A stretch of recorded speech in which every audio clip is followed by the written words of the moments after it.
bénissons, Seigneur. Nous te rendons de multiples actions de grâce ce matin. Conformément à ta parole qui dit que tes bontés ne sont point épuisées et que chaque matin tu les renouvelles, Seigneur. Nous croyons qu'en ce lieu, en ce moment, tu es occupé à renouveler tes bontés, Seigneur. Nous ne parlons pas des bontés d'hier, nous ne parlons pas des grâces d'hier, mais nous parlons celles d'aujourd'hui, celles de ce matin, Seigneur. Fais que, ô Dieu de gloire, ce matin, que chacun de nous et chacune d'entre nous, Seigneur, puisse être bénéficiaire de tes grâces, de tes nouvelles grâces, ô Dieu. Nous voulons, comme nous l'avons prié tout à l'heure, nous plonger dans le fleuve de l'amour de Dieu ce matin. Nous voulons être mouillés par le fleuve des grâces de Dieu ce matin. Les hommes et les femmes qui viendront à ce lieu, Seigneur, nous voulons tous être rafraîchis par toi, ô Dieu, rafraîchis par tes bontés, Seigneur. Nous croyons, éternel Dieu de gloire, et que toutes les personnes qui vont intervenir durant ces deux réunions, durant ce culte, ô Dieu, oui, seront rafraîchis par tes bontés, ô Dieu. En commençant par la modératrice, oui, en passant par les prédicateurs, oui, à ceux et à celles qui sont à la table de mixage et à l'accueil au protocole jusqu'à l'école des dimanches, ô Dieu, nous voulons être exposés aujourd'hui devant tes grâces, ô éternel Père. Nous voulons être bénéficiaires, ô Dieu, de la fraîcheur de l'huile sainte, Seigneur. Béni sois-tu, ô Dieu. Et nous voulons mettre Jésus-Christ au centre de notre réunion. Et nous voulons mettre tout le reste dans les périphéries. Nous voulons mettre tout le reste aux côtés, Seigneur. Et nous voulons que toi seul puisses régner en maître en ce lieu et en ce moment, Seigneur. Sois béni, sois glorifié, sois loué. Dans le nom puissant de Jésus, nous avons ainsi prié, nous acclamons.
voix, Shekinah, elle entre en ce lieu comme la nuée.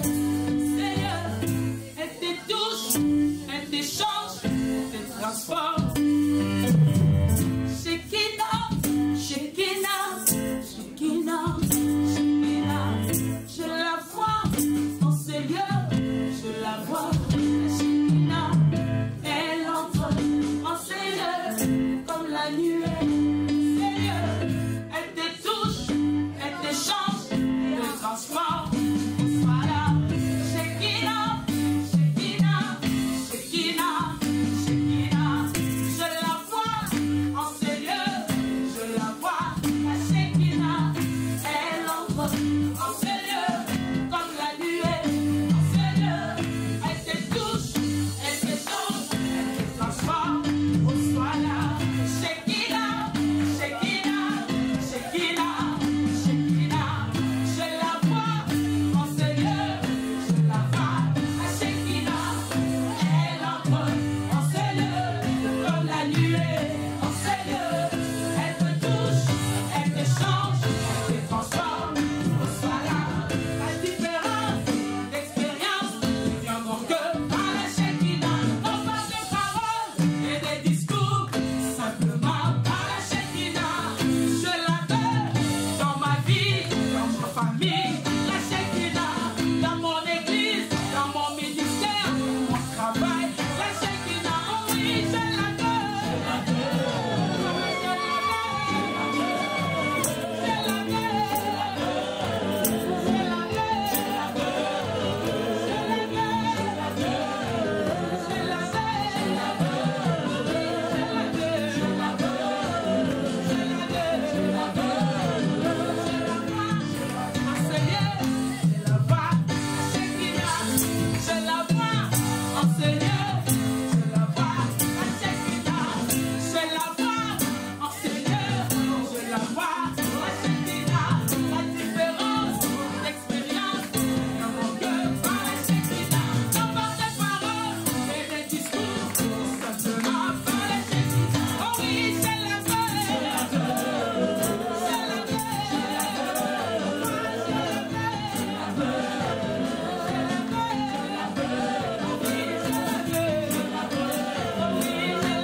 matin, tu es parmi nous pour enlever ce péché.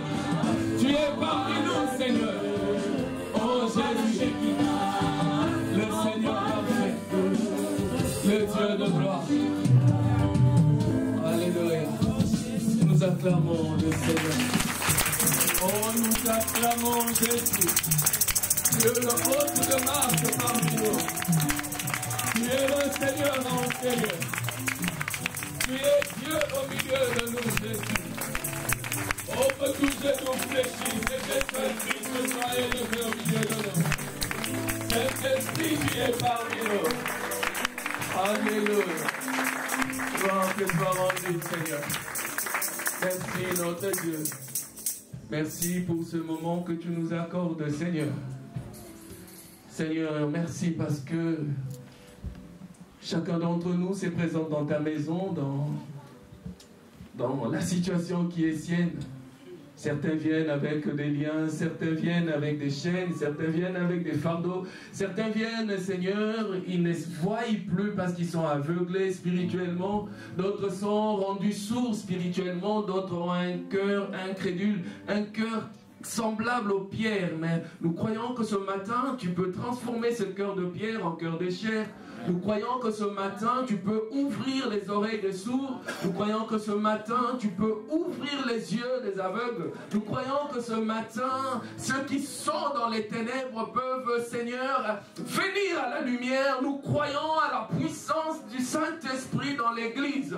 Nous croyons à l'œuvre de Jésus dans l'Église. Tu as dit à Pierre, je bâtirai mon Église et les séjours des morts n'éprouveront point contre elle. Seigneur, il s'agit de ton Église ce matin. C'est pourquoi nous sommes enthousiastes et heureux, parce que qui peut combattre Dieu et sortir vainqueur? Il n'y en a pas, oh Dieu. C'est pourquoi ce matin nous nous attendons à toi. C'est pourquoi ce matin nous proclamons ton règne en ces lieux. Ici seul se manifestera le règne des dieux, pas un autre. C'est pourquoi nous condamnons tout esprit contraire à l'esprit de Christ. C'est pourquoi nous marchons, nous déclarons aux idoles, nous déclarons aux astartés, nous déclarons aux principautés, nous déclarons aux esprits méchants dans les lieux célestes que ce lieu est réservé au Seigneur. Nous proclamons la gloire de Dieu en ces lieux et nous rendons inactifs toute activité démoniaque, toute activité satanique, toute activité de magie, d'occultisme. Dans le nom de Jésus, nous prenons autorité dans ce quartier, nous prenons autorité en ces lieux, nous élevons le nom de Jésus. Le nom de Jésus est élevé ce matin ici. Seigneur, merci. Que le voile tombe, que nous puissions voir. Seigneur, merci de nous visiter, de nous faire du bien ce matin. Jésus-Christ. Amen. Amen. Gloire au Seigneur. Est-ce que tu peux saluer la personne qui est à côté de toi? Saluer, comme certains disent, la majesté qui est à côté de toi. Saluer l'honorable qui est à côté de toi. Tu es digne d'honneur. Au travers de ta vie, au travers des œuvres que tu portes, tu es digne d'être honoré. Oh, je te salue dans le nom du Seigneur. Je ne sais pas ce que tu es, ce que tu seras demain, mais je m'empresse de t'honorer, de te respecter. Alléluia. On ne sait jamais. Alléluia. On ne sait jamais. C'est pourquoi soyons bien avec les gens. On ne sait jamais. Même en prison, comporte-toi bien. Parce qu'il y a quelqu'un qui servait Pharaon qui est en prison. Et quand Dieu fera ce qu'il va faire, avec lui, tu seras propulsé. Amen. Que le nom du Seigneur soit béni. Amen. Je suis dans la joie de partager la parole du Seigneur ce matin avec vous. Je suis toujours dans la joie quand je vois mon ami Tony. Que Dieu te bénisse, Tony.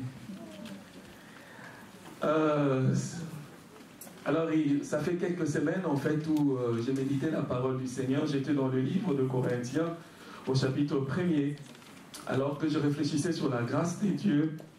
La Bible, dans le livre de 1 Corinthiens, chapitre 1er, je veux lire à partir du verset 3. Que la grâce et la paix vous soient données de la part de Dieu, notre Père, et du Seigneur Jésus-Christ.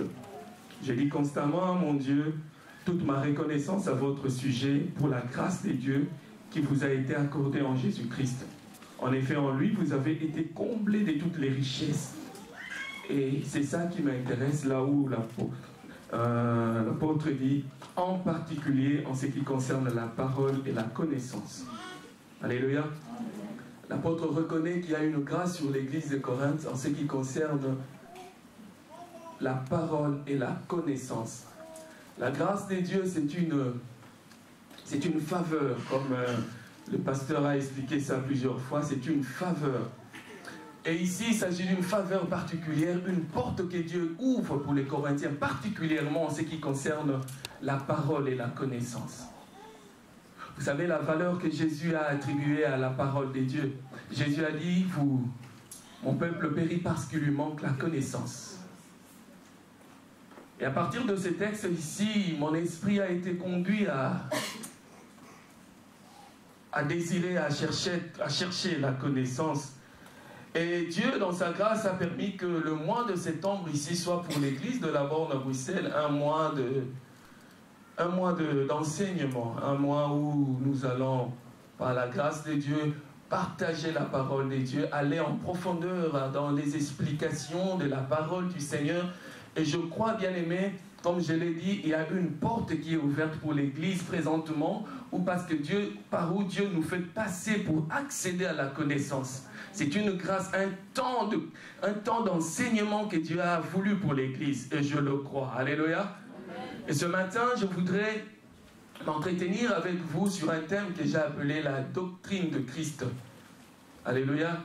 La doctrine de Christ. Ici, il s'agit d'enseigner la parole du Seigneur. En tout cas, nous évoquerons plusieurs textes pour soutenir mes propos, pour soutenir cet enseignement, parce que c'est la volonté de Dieu que nous puissions connaître Dieu, nous puissions grandir avec le Seigneur, nous puissions porter des fruits pour le Seigneur. Amen. Et donc, la connaissance et l'enseignement ont une place importante dans l'Église. Nous avons vu cette place que Jésus, l'importance que Jésus accorda à l'enseignement, l'importance que les apôtres ont accordée à l'enseignement et l'importance que l'apôtre Paul a accordée à la connaissance. J'étais ébloui réellement par le ministère de l'apôtre Paul, cette connaissance qu'avaient ses frères, cette révélation que ses frères avaient. Et j'étais tellement ébloui par cela que je suis allé chercher pour comprendre comment est-ce que cette grâce habitait dans la vie de Paul. Et Paul reconnaît que cette grâce, cette faveur qu'il a eue, c'est parce que Dieu avait voulu l'enseigner lui. Alléluia. Les apôtres ont été enseignés par Jésus. Les disciples ont été enseignés par le Seigneur.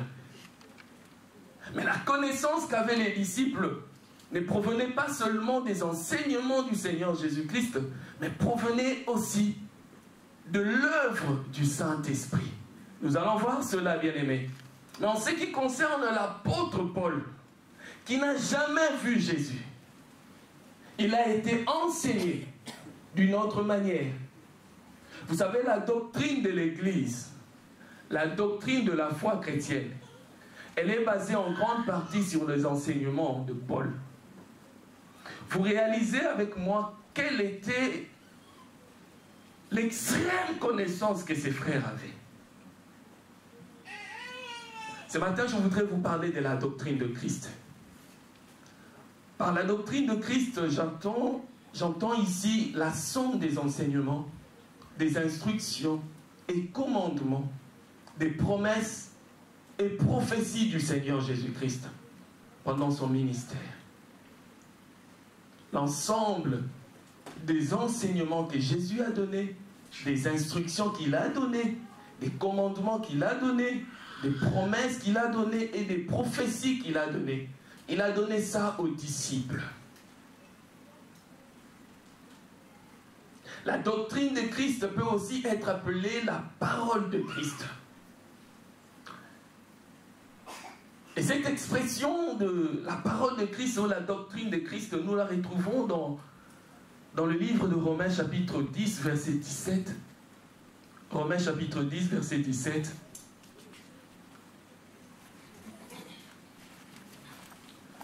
La Bible dit ainsi, la foi vient de ce qu'on entend, et ce qu'on entend vient de la parole de Christ. Ta foi, elle ne peut pas être basée sur autre chose. Elle est basée sur la parole. Pas la parole d'un homme, pas la parole d'un marabout, pas la parole de Mahomet, pas la parole de Bouddha. La foi vient de ce qu'on entend, et ce qu'on entend vient de la parole de Christ. Et je veux même plus loin, je dis que ta foi ne peut pas être basée sur la parole que le frère Didier te dit. Sur la parole que le frère Adam te dit. Ta foi doit être basée sur la parole de Dieu.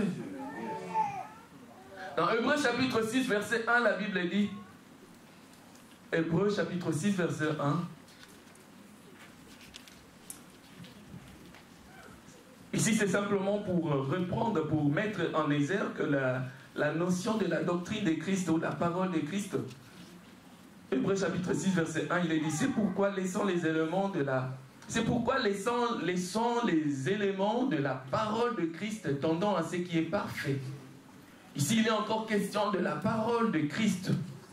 Dans 2 Jean chapitre 1, verset 9, la Bible dit « Quiconque va plus loin et ne demeure pas dans la doctrine de Christ n'a point Dieu. » C'est lui qui demeure dans cette doctrine a le Père et le Fils. C'est lui qui ne demeure pas dans la parole de Dieu. Il n'a pas Dieu. C'est lui qui ne demeure pas dans la doctrine du Seigneur, dans l'ensemble de ce que Dieu a enseigné. C'est lui qui ne vit pas ces choses. C'est lui qui ne connaît pas ces choses. On ne nous trompe pas, il n'a pas Dieu. Mais en fait, pourquoi ce matin, je veux insister sur la parole de Christ? La parole des hommes est limitée dans le temps. Si je dis que je veux t'aider, je te le dis aujourd'hui, mais tant que je suis encore en vie, tu peux dire, comme il est en vie, il peut encore m'aider. Je ne suis pas éternel, moi. Le jour où je partirai, je ne t'aurai pas aidé, tu diras qu'il ne m'a jamais aidé. La Bible dit, la parole de Christ demeure éternellement. Et cette parole, c'est cette parole qui nous a été annoncée par l'Évangile. La parole de Dieu traverse le temps. Avant que tu naisses, cette parole a été. Les gens ont fait des preuves avec cette parole, ont vécu avec cette parole, ont été soutenus, accompagnés par cette parole. Tu es venu, tu as reçu le Seigneur, tu as commencé à vivre selon cette parole. Et cette parole, elle est importante, elle est une lumière sur ton sentier. Elle éclaire ta marche. C'est la parole de Dieu et elle est éternelle. C'est pourquoi nous insistons sur la parole de Dieu.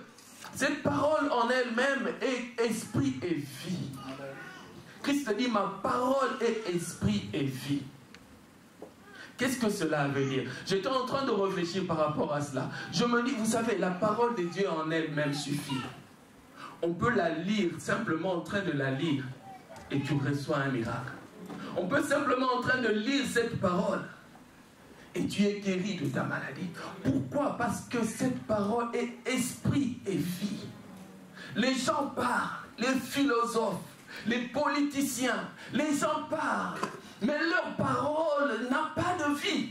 La spécificité, la particularité de la parole de la Bible, c'est une parole qui a la vie. Elle produit la vie. Le but de ce message, c'est que nous puissions remettre la parole de Dieu où elle doit se trouver. Elle doit être au centre de nos vies, au centre de l'Église. Il est important de vivre selon la saine et véritable doctrine du Seigneur. Dans Éphésiens chapitre 4, verset 14,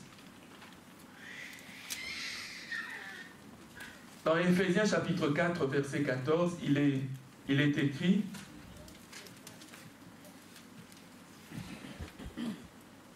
afin que nous ne soyons plus des enfants flottants et emportés à tout vent de doctrine, par la tromperie des hommes, par la ruse, dans les moyens de séduction.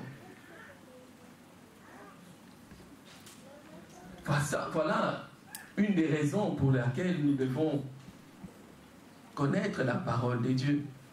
Nous vivons un temps, et nous verrons, partagerons plus loin, nous vivons un temps où il y a tellement de manipulateurs. Il y a des faux docteurs. Ce n'est pas moi qui en parle. La Bible en parle depuis longtemps. Il y a des faux docteurs. C'est pourquoi nous devons demeurer. Et nous devons rester dans la parole de Dieu. Sinon, nous serons comme des enfants. Des enfants, ils ne savent rien. Tu lui dis, viens, il vient. Il va. Tu lui dis, ne fais pas, il ne fait pas. Mais la Bible parle. La Bible, en fait, elle parle, dans Hébreu, elle parle des enfants et elle parle des hommes. Vous savez, quand nous apportons la parole de Dieu, comme ce matin, je sais que dans l'auditoire, il y a les enfants et il y a les hommes. Les enfants, non par rapport à l'âge, mais par rapport à leur âge spirituel. Non seulement l'âge spirituel, mais par rapport à leur connaissance de Dieu. Les enfants, je ne peux pas parler à mon fils maintenant. Je ne peux pas lui parler du mariage, c'est comment on vit dans le mariage. Il ne va rien comprendre. Il va me dire, d'ailleurs, tu m'ennuies. Ça ne l'intéresse pas. Mais il y a un temps où il aura besoin de ça. C'est pourquoi certaines choses que Dieu dit, tu ne vis pas, tu ne comprends pas. C'est pas grave. Avec le temps, tu comprendras. Le bébé, je ne peux pas prendre la sémoule. Non, la chikwang. La sémoule, ça passe encore chez certains bébés. Mais la chikwang, de donner à un bébé. Non, le bébé, il a besoin de prendre le lait. Et le Seigneur n'agit pas différemment. Les enfants ont besoin du lait spirituel, de cette nourriture qu'ils peuvent comprendre.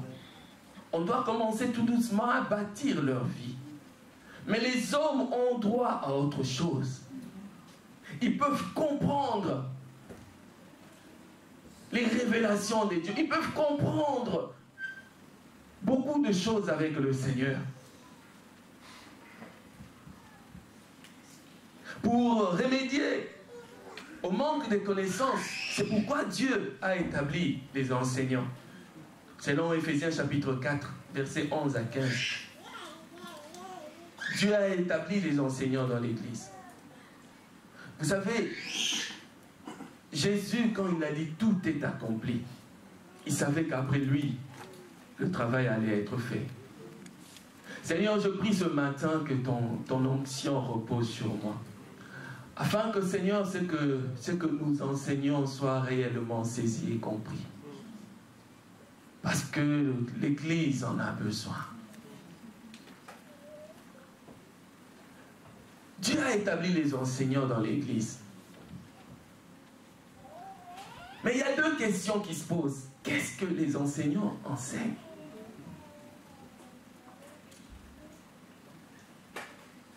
Et quand ils enseignent, restent-ils fidèles à la parole de Dieu? Tite chapitre 2, verset 1, la Bible dit, c'est Paul qui écrit à Tite, il dit, pour toi, dis les choses qui sont conformes à la sainte doctrine. Donc ton enseignement ne dit pas autre chose qui soit différente de la parole de Dieu. Ne dis pas des choses qui soient différentes aux enseignements de Christ. Donc ta prédication insiste sur la prédication de Jésus. Vous savez, Jésus a parlé de tout ce qui concerne nos vies. Il a abordé tous les aspects de nos vies. Jésus, il a tout abordé. Pourquoi avait-il choisi les disciples? C'était pour les enseigner. Le point 3, ici, je parle de la transmission de la doctrine. Le point 1, c'était la définition. Le point 2, pourquoi insister sur la parole de Christ? Et le point 3, la transmission de la doctrine de Christ. Déjà, bien aimés, sachons que Christ a prêché une parole. Les disciples ont continué, ils ont prêché la parole que Jésus leur avait enseignée. Paul, quand il est venu, il n'a pas eu une autre révélation. On lui a révélé le message que Jésus avait prêché. Et ça a toujours été ainsi. Il n'y a pas un autre message.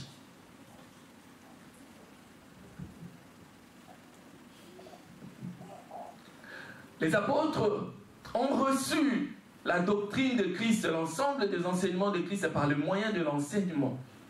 Cette transmission, Christ était le premier à le faire. Christ a assuré cette première transmission. Et il a assuré cette transmission qui était conforme aux enseignements que lui avait reçus du Père. Jésus a reçu les enseignements près du Père. Il a transmis, il a enseigné les disciples. Alléluia. Dans Matthieu chapitre 28, versets 16 à 20, les 11 disciples allèrent en Galilée sur la montagne que Jésus leur avait désignée. Quand ils le virent, ils se prosternèrent devant lui, mais quelques-uns eurent des doutes. Jésus s'étant approché, leur parla ainsi: tout pouvoir m'a été donné dans le ciel et sur la terre. Allez, faites de toutes les nations des disciples, les baptisant au nom du Père, du Fils et du Saint-Esprit. Et c'est ça qui nous concerne. Et enseignez-leur à observer tout ce que je vous ai prescrit. Qu'est-ce que Jésus dit aux disciples?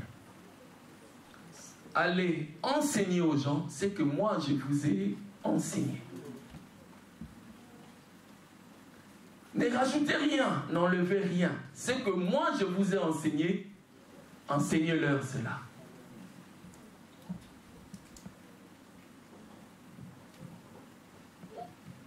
C'est ce que Jésus a dit aux disciples.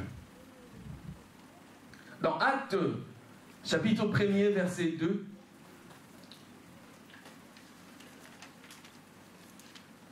Acte 1er, jusqu'au jour où il fut enlevé au ciel, après avoir donné ses ordres par le Saint-Esprit aux apôtres qu'il avait choisis. Je disais qu'il y avait deux moyens que Dieu avait utilisés pour enseigner les apôtres, les disciples, les apôtres. Au travers de l'enseignement au quotidien, quand Jésus vivait avec eux, et par après, par le Saint-Esprit. Dans Jean chapitre 14, verset 26, mais les consolateurs, l'Esprit Saint que le Père enverra en mon nom, vous enseignera toutes choses et vous rappellera tout ce que je vous ai dit. Christ dit, je m'en vais, j'ai vécu avec vous, je vous ai enseigné la parole de Dieu, mais après moi, le Saint-Esprit viendra. Lui, il vous enseignera aussi toutes choses. Et il vous rappellera tout ce que je vous ai dit. Donc les disciples, la source de leur enseignement, c'était le Christ et le Saint-Esprit. Dans Jean chapitre 16, versets 12 à 15, j'ai dit qu'on allait lire beaucoup de versets. Ici, c'est un enseignement ici. Nous ouvrons cette porte au mois de l'enseignement.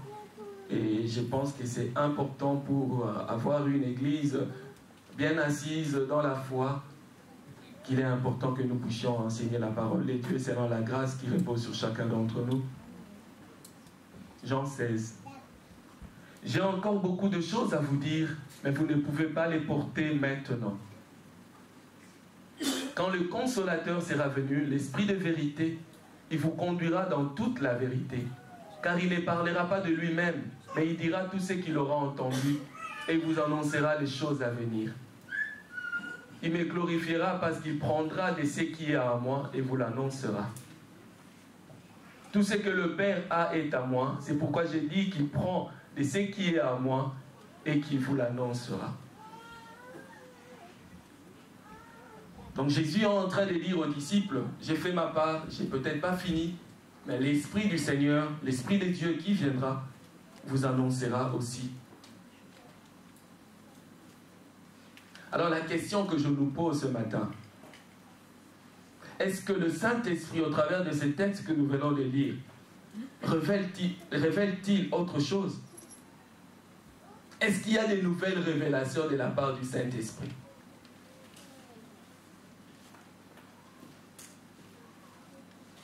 C'est pourquoi quand le Saint-Esprit parle, il parle selon la parole de Dieu. Il dit, il rappelle la parole de Dieu. Il parle selon les enseignements de Christ. Il parle selon ce que Dieu, le Père, lui ordonne de dire. Et Dieu ne s'écarte pas de sa parole.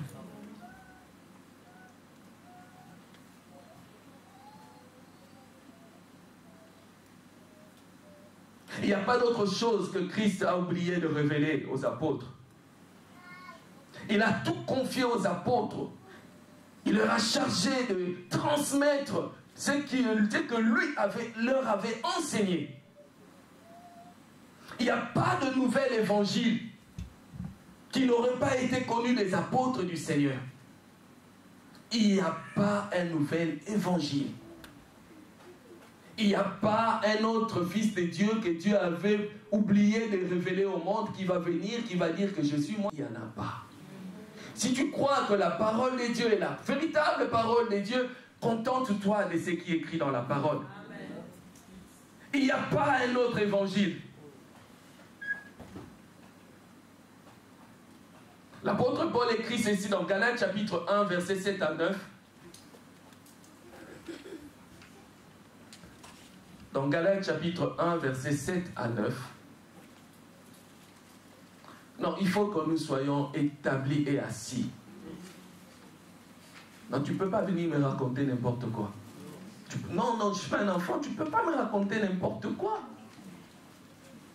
Et je prendrai mes 23 ans dans le Seigneur, je le balancerai. Parce que toi, tu m'auras dit qu'il y a un Dieu qui est apparu quelque part. Galates chapitre 1, verset 7 à 9. La Bible dit, non pas qu'il y ait un autre évangile, mais il y a des gens qui vous troublent et qui veulent renverser l'évangile de Christ.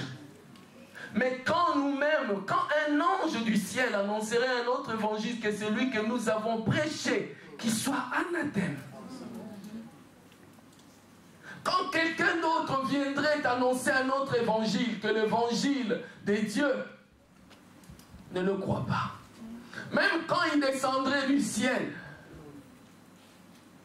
même quand tu ne pourras pas lever ton visage, ton regard pour le regarder dans les yeux.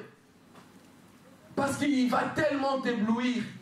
Parce qu'il va tellement démontrer de la puissance. Parce que quand tu auras marché sur son ombre, tu seras guéri. S'il t'apporte un autre évangile qui est contraire à ce que dit la Bible, qu'il soit anathème, ne crois pas.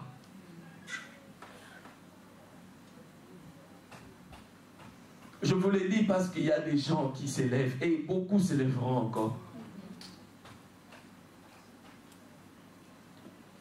Donc je rappelle que les disciples ont reçu cet enseignement par le Christ lui-même et par le Saint-Esprit qui leur a enseigné.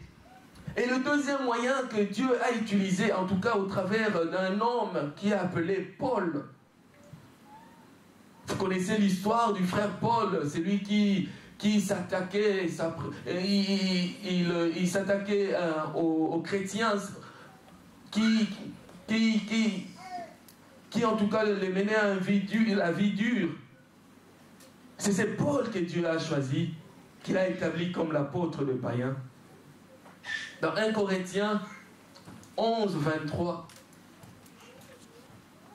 comment est-ce que Paul a eu connaissance de ce message que je vous apporte? Comment est-ce que Paul a eu connaissance des enseignements de Jésus-Christ? Puisque Paul n'était pas avec le Seigneur. Dans 1 Corinthiens 11, 23, la Bible dit « Car j'ai reçu du Seigneur ce que je vous ai enseigné. » Amen. Paul dit « Ce que je vous dis, je l'ai reçu du Seigneur. » Comment est-ce que ça se fait que tu l'aies reçu du Seigneur? Dans Galates chapitre 1, versets 11 à 12, n'oublions pas que Jésus a dit aux disciples, je vous ai enseigné, mais après moi, le Saint-Esprit viendra. il vous enseignera et il vous rappellera ce que moi je vous ai enseigné. Et si vous regardez le message de Paul est un message de révélation, un message de puissance, mais un message qui ne s'écarte pas du message qu'avaient les disciples qui étaient aux côtés de Jésus. C'est le même message. Paul a eu une plus grande révélation, mais qui ne contredit en rien le message que les disciples avaient reçu. Jésus a donné aux disciples, et les disciples ont continué à donner. Et Paul, parlant même de ceux qu'il avait engendrés dans les seigneurs, les titres des autres, il disait, gardez ce message, prêchez ce que je vous ai dit, pas autre chose.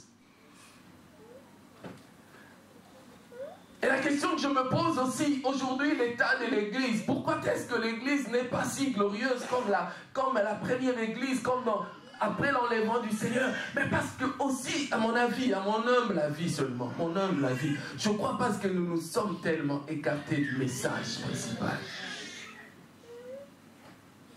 Or, le message de Jésus, il répond à tout.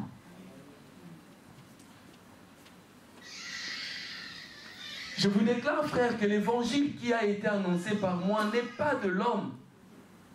Car je ne l'ai ni reçu ni appris d'un homme, par une révélation de Jésus-Christ. S'il y a un apôtre que nous devons plus écouter, c'est Paul. Parce que Paul, c'est l'apôtre qui a été envoyé vers le païen.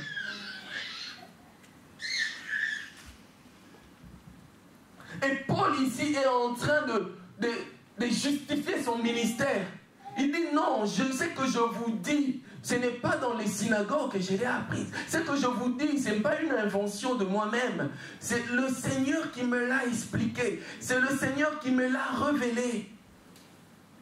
Comme la révélation dans le livre d'Apocalypse qu'avait eu le frère Jean. C'est l'Esprit de Dieu qui a révélé. C'est pourquoi il est important d'accorder à l'Esprit du Seigneur la place dans l'Église. Il doit être au centre de l'Église, pas un homme, mais l'Esprit du Seigneur. Quand un homme commence à se lever pour parler de lui-même, il est en train de vous amener loin de Dieu. Parce que l'homme a reçu qu'une grâce. Paul dit c'est une grâce qui vous a été accordée en ce qui concerne la connaissance. Mais il reconnaît. C'est pourquoi il dit je me glorifie de mes faiblesses. Quand je reconnais que je ne peux rien, c'est en ce moment-là que Dieu peut m'utiliser. C'est l'Esprit du Seigneur qui fait le ministère dans l'Église. Au travers de la vie des hommes et des femmes qui sont disposés et disponibles. Et quand l'Esprit du Seigneur fait le ministère dans l'Église, les vies des gens changent réellement. Le voleur ne vole plus. L'impudique cesse de vivre comme il vit. Le méchant est changé. Celui qui a de la haine, il voit la haine enlevée de son cœur. Le raciste est changé. Quand on est au contact de l'Esprit de Dieu. C'est pourquoi Christ a dit, ma parole est esprit et vie. Ma parole est esprit et vie. En elle-même, elle suffit pour transformer ta vie. C'est pourquoi, bien-aimé, vous avez certainement remarqué comme moi, quand tu es dans ta chambre et tu es en train de lire la parole de Dieu, tu es troublé. Quand tu les lis sincèrement, tu es troublé. Je me souviens, je n'étais pas encore chrétien. Un jour, j'ai pris la Bible, je lisais. Je me sentais jugé. J'ai fermé la Bible. Elle m'a jugé. Pourquoi? Parce qu'elle est esprit, cette parole. Elle ne vient pas d'un homme, elle vient de Dieu. Elle vient de Dieu.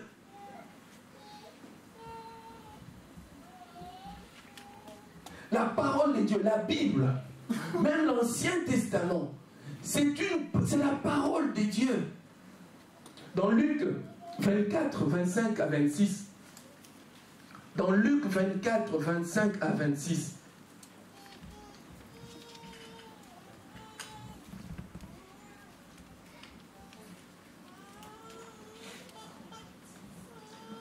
Quelques-uns de ceux Alors Jésus leur dit, ô homme sans intelligence et dont le cœur est lent à croire tout ce qu'ont dit les prophètes, ne fallait-il pas que le Christ souffrit ces choses et qu'il entra dans sa gloire? Et commençant par Moïse et par tous les prophètes, il leur expliqua dans toutes les Écritures ce qui les concernait. Lorsqu'ils furent près du village où ils allaient, il parut vouloir aller plus loin. Mais il les pressait en disant, reste avec nous car le soir approche, le jour est sur son déclin, et il entra pour rester avec eux. Il est en train de rappeler aux disciples ici les écrits des prophètes, les écrits de Moïse. Il fallait que ces choses s'accomplissent. Cela veut dire quoi? Cela veut dire que ce qui est écrit dans l'Ancien Testament, à partir du livre de Genèse jusqu'à la fin, son inspiration est divine.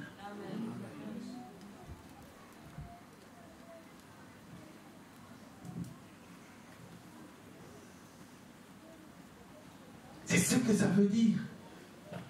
Donc la Bible, tu peux beau me dire, m'amener de la philosophie, tu peux beau contester la véracité de cette parole, c'est ton problème. C'est ton problème. Je crois que c'est la parole de Dieu. Quelqu'un disait, même si la Bible me disait que Jonas était avalé par une sardine, je croirais. Mais si c'est dans la Bible, moi je veux croire. Qu'est-ce que tu veux? Moi je veux croire. Je crois que la Bible est la parole de Dieu. Nous faisons des choix. J'ai fait le choix de croire à cette parole.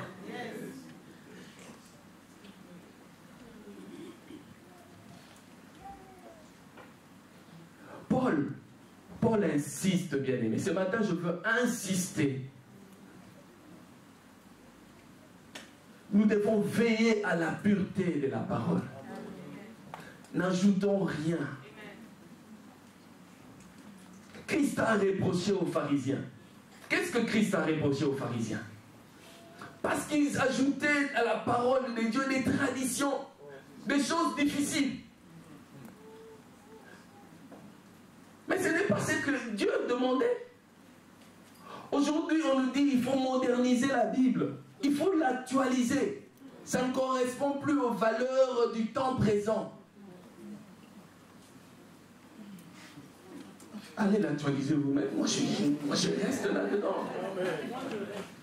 Non, tu ne peux pas. Tu ne peux pas prendre cette parole et l'adapter à une culture. Tu ne peux pas prendre cette parole et l'adapter à une façon de vivre d'un peuple. Non, c'est la parole de Dieu. Elle doit être prêchée comme cela. Et si nous ne comprenons pas, le Saint-Esprit nous expliquera. Amen. Donc 2 Timothée chapitre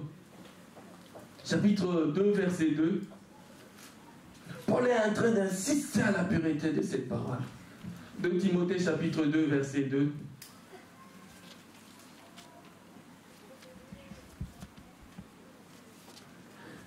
Paul dit à Timothée, c'est que tu as entendu de moi en présence de beaucoup de témoins, confie-les à des hommes fidèles qui soient capables de l'enseigner aussi à d'autres. C'est que tu as entendu de moi. C'est que les apôtres ont entendu de Jésus. Ils l'ont enseigné. Et c'est que moi, Paul, j'ai reçu de Jésus par révélation. Je voulais enseigner. Vous aussi, allez enseigner. Allez enseigner ça au frère Thierry Moulamoko. Frère, dites au frère Thierry Moulamoko, quand il s'agira de lui, quand il prendra le relais pour le confier à un autre, qu'il ne rajoute pas autre chose, qu'il dise ce qu'on lui a dit de dire. Amen. Mais aujourd'hui, quand on regarde, combien de choses nous rajoutons? Combien?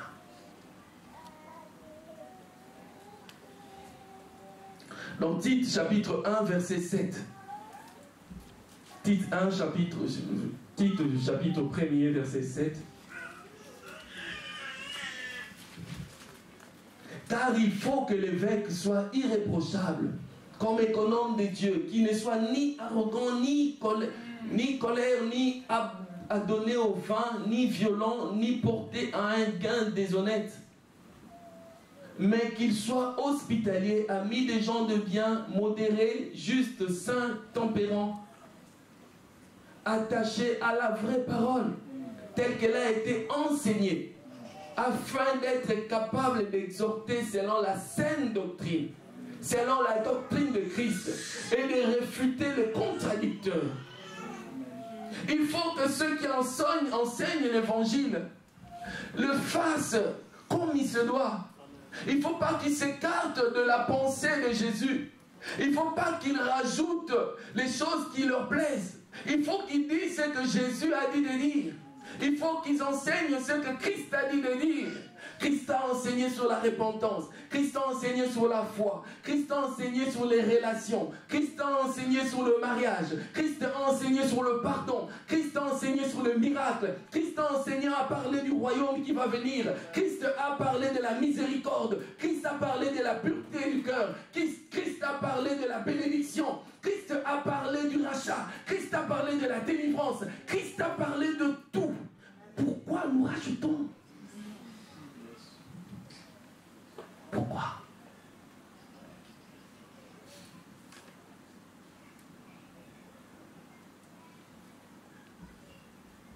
Nous devons être conscients de la nécessité d'un bon enseignement fondé sur la doctrine de Christ. Dans 1 Timothée chapitre 6 verset 3, il faut que nos vies soient bâties solidement en Jésus-Christ.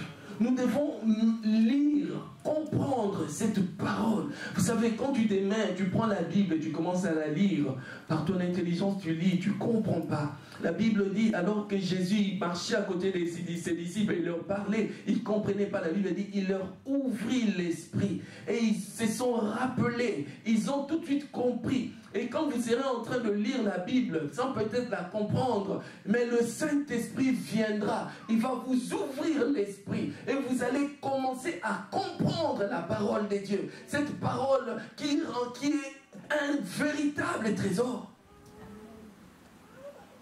Parce que nous devons être équipés. Pourquoi est-ce que nous devons rester dans la saine doctrine? Dans 1 Timothée chapitre 6,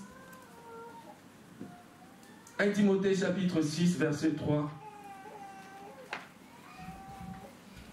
Si quelqu'un enseigne de fausses doctrines et ne s'attache pas aux saines paroles de notre Seigneur Jésus-Christ et à la doctrine qui est selon la piété, il est enflé d'orgueil, il ne sait rien. Il a la maladie des questions oiseuses et des disputes de mots, d'où naissent l'envie, les querelles, les calomnies, les mauvais soupçons, les vaines discussions d'hommes corrompus d'entendement, privés de la vérité, croyant que la piété est une source de gain.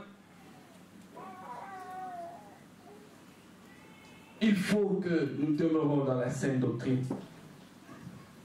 Parce qu'il y a des gens qui enseigneront autre chose. Et il faudrait faire attention à cela.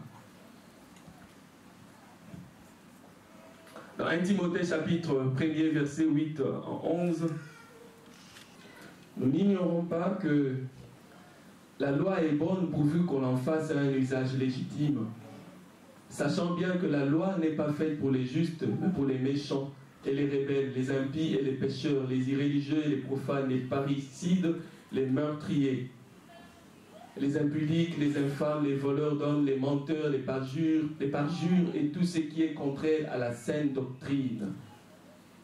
Conformément à l'évangile de la gloire de Dieu, bienheureux, l'évangile qui m'a été confié. Il faut que nous demeurons dans la saine doctrine. Je ne dois pas, quand je vois quelqu'un mener mal sa vie, je ne dois pas dire le contraire de ce que la Bible me dit de dire. Si tu es en concubinage, je veux te dire, Dieu n'est pas pour ça. Il faut que tu arranges ta situation. Si tu as un deuxième bureau, un troisième bureau, je veux te dire, c'est le mari de l'autre. Il faut laisser. Je suis surpris des gens qui qui aujourd'hui possèdent des millions, des milliards en si peu de temps. Je me dis, leur conscience ne les reprend-elle pas? Et je dois dire que ce n'est pas correct. C'est pas correct. Vous savez, bien-aimés, les biens mal acquis, ça profite à personne. Amen. Tu n'as peut-être pas jusque-là vécu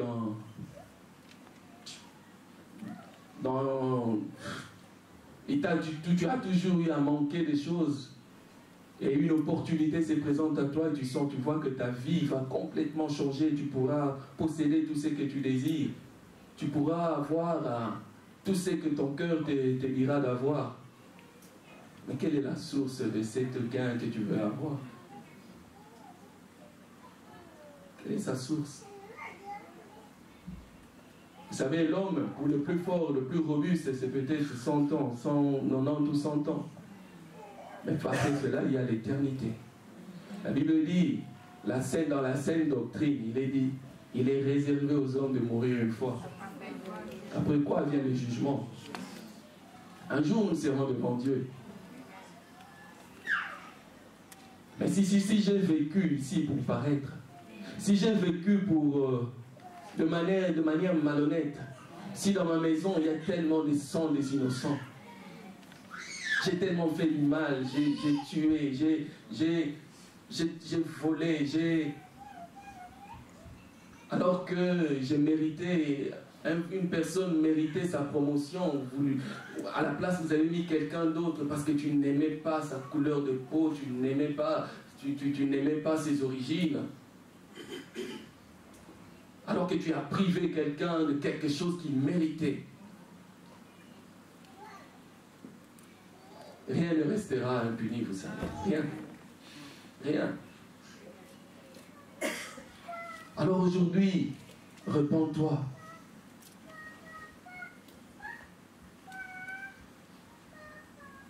Et quand tu prêches la saine doctrine, tu ne seras pas souvent acclamé et aimé.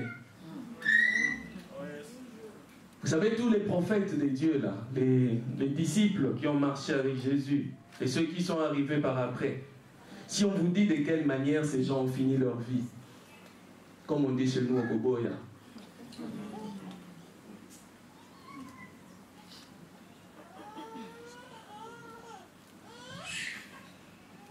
dire non alors que les gens disent oui. Quand les gens se plaisent et rentrent un matin, un lundi matin au bureau, en train de dire la fête qu'il y a au mois de février, là, c'est la fête quoi? Saint-Valentin. 22 ans, il n'est même pas marié, il rentre au bureau, les gens lui demandent, ah, ça a été, oui, et j'ai dormi à l'hôtel. Et tu veux que moi j'acclame? Moi je dis non, ça ne se fait pas. Si tu ne veux pas m'aimer, c'est ton problème. Si tu ne veux pas m'aimer, c'est ton problème. Qu'est-ce que tu veux que je dise? C'est ton problème. Paul est en train de chercher les hommes fidèles à qui on donnera cette parole pour qu'ils prêchent la parole comme elle se doit. Dans Tite chapitre 1 verset 9.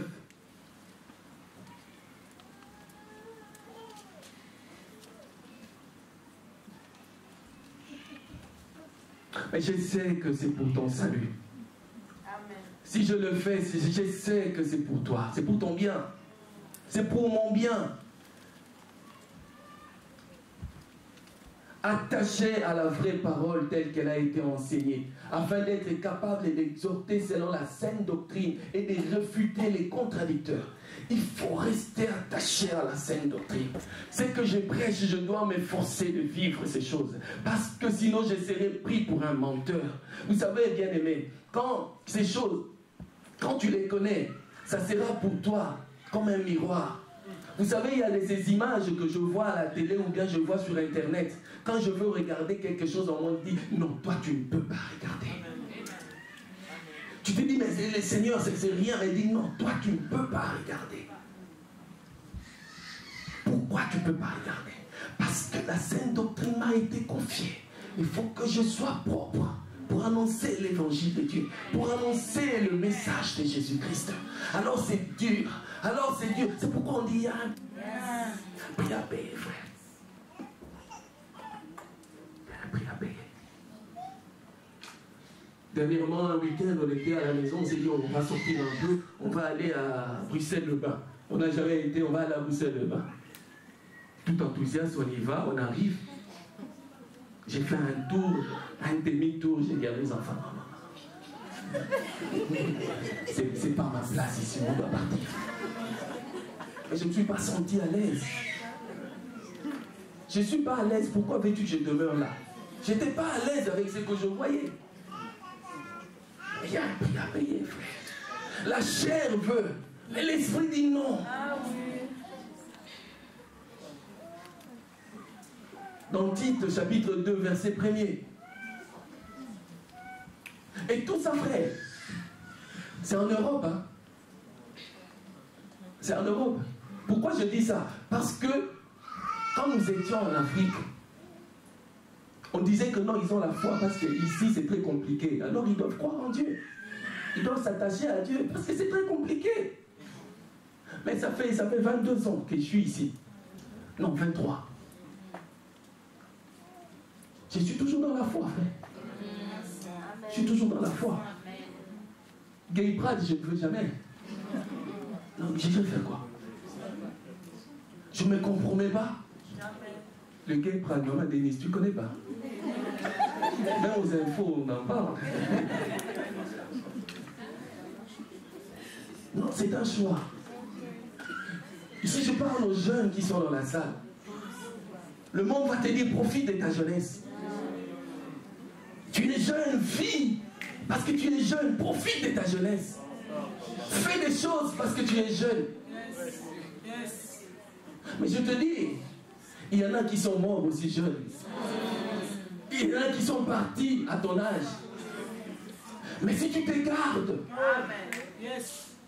si tu te gardes, si tu embrasses le chemin du Seigneur, si tu te décides à marcher avec le Seigneur, tu ne le regretteras jamais.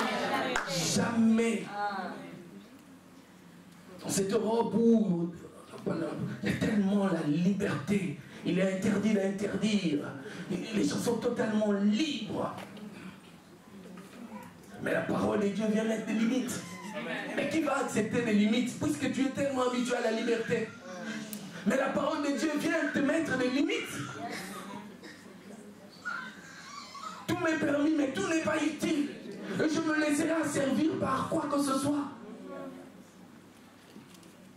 C'est la parole de Dieu, frères et sœurs. C'est la parole qui nous sauve.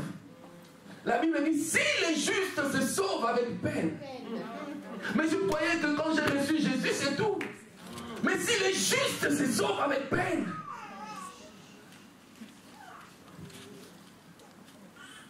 J'ai reçu Jésus à mes 20 ans, oui, c'est bien. Mais j'ai trop peut-être 50 ans, 60 ans à vivre.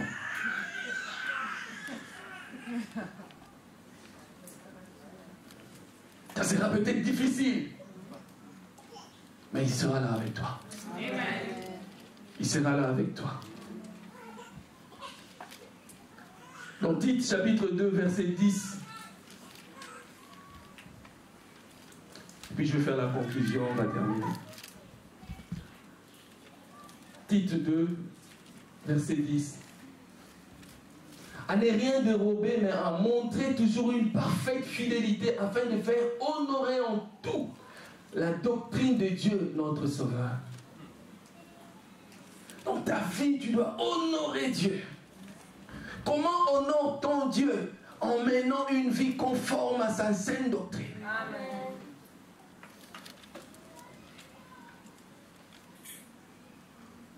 Le point 4, pourquoi l'enseignement est important? Parce que l'enseignement nous édifie. L'enseignement apporte la croissance. Elle apporte la stabilité dans l'église. Nous avons besoin d'être une église stable.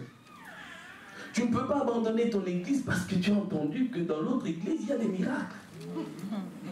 Je suis étonné. Je suis étonné. Mais ne sais-tu pas qu'il est écrit, voici les miracles qui accompagneront ceux qui auront cru. Alors tu dois être enseigné pour que tu sois stable. Amen. Non seulement stable dans l'église, stable dans ton foyer. Aujourd'hui, les gens divorcent pour un oui et pour un non. Alors l'église va t'enseigner. On va te dire, quand c'est la galère dans la maison, tu peux mettre les genoux à terre et prier Dieu. Alléluia. Amen.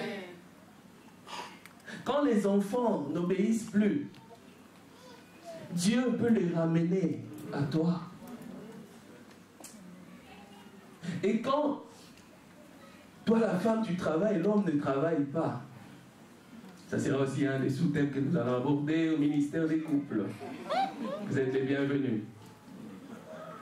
Comment vivre? Parce que, frères, sœurs, si aujourd'hui, toi, messieurs, tu méprises ton épouse parce qu'elle ne ramène pas l'argent à la maison, bien vice-versa. Parce que quand tu commences à mépriser quelqu'un, dans ton cœur, l'amour commence à quitter. Un autre sentiment commence à venir.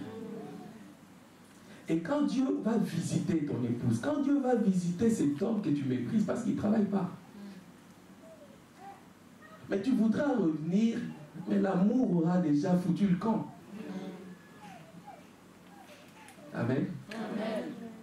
Mais quand dans la galère, vous vous serrez les coudes, vous priez Dieu, parce que tu oublies que Dieu exauce toujours la prière. Quand la prière est faite selon la sainte doctrine, Dieu l'exauce toujours. Dieu va toujours vous exaucer. Je suis convaincu, la vie m'a enseigné que je ne peux pas douter de Dieu. Je me souviens un jour, alors qu'on attendait notre premier enfant, frère. On s'est donné rendez-vous avec madame à l'hôpital à 14h. J'ai dit, je vais arrêter le boulot à 13h. On se retrouve à 14h pour un contrôle. Et on arrive à l'hôpital. Le contrôle, c'est là qu'on nous apprend que le cœur de l'enfant a cessé de battre. Premier enfant. On avait déjà un prénom. On allait l'appeler Bénédicte. Je me souviens ce jour-là, en sortant de l'hôpital, on n'avait pas de voiture, on était sur avenue d'Oderghem, on attendait le bus. On pleurait. Maintenant, j'ai 3 enfants, frère. 3. Alléluia. Frère, je peux te faire venir ici à l'église un groupe de jeunes gens. Ce ne sont plus de jeunes gens maintenant, des hommes qu'on avait méprisés. Quelques personnes disaient qu'on pouvait... C'était un ministère où il y avait beaucoup de sans-papiers. Et on disait des gens qui étaient dans ces ministères, des rêveurs. Là maintenant, on court après eux pour qu'ils marient les sœurs dans l'église. Frères, sœurs, ce que tu attends, attends-là. Dieu va te donner. Dieu va te donner. Dieu va te donner au moment qu'il faut. Pas en retard, au moment qu'il faut. L'enseignement apporte l'équilibre à ceux qui forment le corps du Christ. Mais quel enseignement? L'enseignement doit être pur, saint, conforme à la pensée de Christ, digne, irréprochable, afin que dans Tite chapitre 2, versets 7 à 8, parce que c'est tiré de la parole de Dieu ce que je suis en train de dire.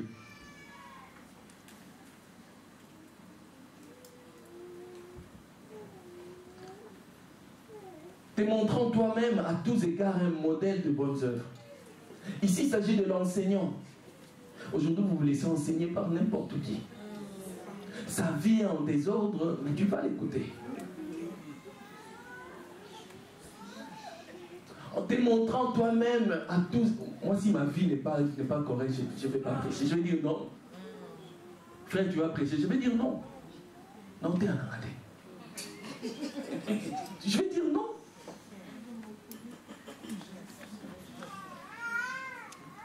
Je vais dire non. Mais tu me vas prêcher, mais attends, regarde bien quand on va faire circuler la Sainte Seine, s'il va boire. Si tu me vois, je ne bois pas, tu dis aïe, aïe, aïe, aïe. Te montrant toi-même à tous égards un modèle de bonnes œuvres et donnant un enseignement pur, digne, une parole saine, irréprochable, afin que l'adversaire soit confus, n'ayant aucun mal à dire de nous. Et nous croyons que la grâce du Seigneur est sur l'église de la Grande Bruxelles, sur tous ceux qui enseignent la parole de Dieu dans l'église. Et que, en l'écoute de ces enseignements, nous serons une église stable, des hommes et des femmes équilibrés. Nous serons édifiés et nous marcherons en nouveauté de vie. La vraie doctrine de Christ est fondée sur l'écriture inspirée. Dans 2 Timothée chapitre 3 verset 16, 2 Timothée chapitre 3 verset 16, toute écriture est inspirée de Dieu, est utile pour enseigner, pour convaincre, pour corriger, pour instruire dans la justice, afin que l'homme de Dieu soit accompli et propre à toute bonne œuvre. C'est le rôle de l'Église d'enseigner selon la parole de Dieu. Et pour conclure,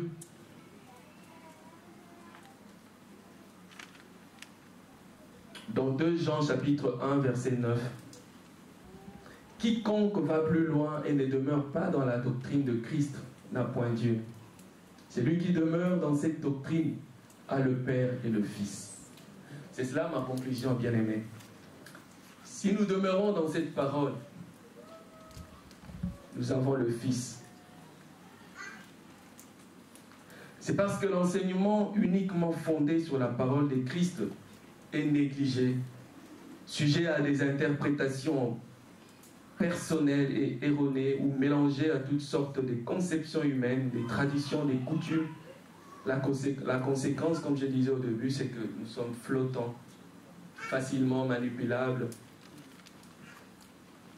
Mais si nous restons fondés sur cette saine doctrine, nous porterons des fruits et nous vivrons une vie glorieuse avec le Seigneur. Faisons donc attention, parce que Dieu lui-même nous met en garde contre la séduction.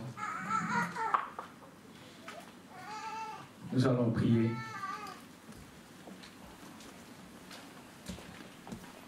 Je crois que tu as reçu la parole du Seigneur. La Bible me dit, il y en a de ceux qui reçoivent cette parole sur une terre. Je crois que aujourd'hui que cette terre soit fertile et que cette parole puisse réellement nous changer. Je prie que, Seigneur, que tu fasses de nous ceux qui lisons réellement ta parole et la méditons, Seigneur. Je prie que le Saint-Esprit nous aide dans cette démarche. Je prie que le Saint-Esprit nous établisse dans ta parole. Je prie que le Saint-Esprit fasse habiter pleinement cette parole en nous. Je prie que le Saint-Esprit, au travers de cette parole, puisse dans nos vies glorifier Jésus. Seigneur, je prie que cette parole demeure intacte à nous. Et quand il arrivera le moment de passer le relais, nous puissions, Seigneur, être en paix. Parce que nous n'oserions, Seigneur, rien enlever à cette parole. Seigneur, merci pour chaque frère, chaque sœur présent, Seigneur. Merci pour chaque famille présente en ce moment, Seigneur. Ta parole est une richesse. Je prie que cette parole soit un trésor que chacun amènera chez lui. Je prie qu'au travers de cette parole, que les familles soient éclairées et gagnées à toi. Je prie que les vies ne soient plus les mêmes. Je prie que ton esprit nous distingue. Je prie que ton esprit nous impacte. Je prie que ton Esprit Saint atteste ces choses dans nos vies. Père, nous te donnons toute la gloire. Au nom saint de ton Fils Jésus-Christ, nous avons ainsi prié. Amen. Amen. Dieu vous bénisse.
Sacrement pour Jésus.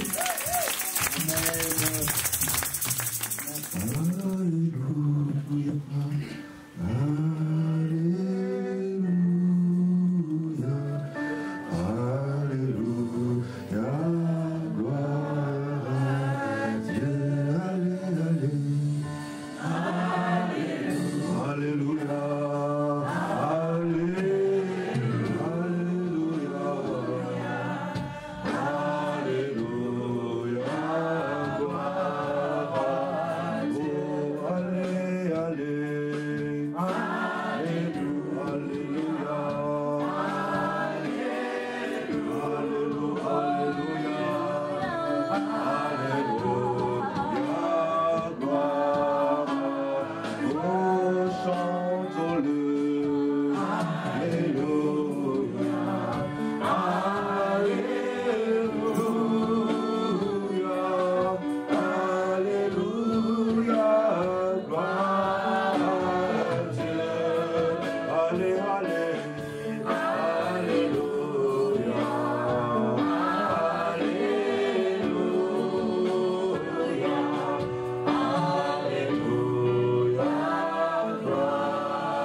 toi, Seigneur.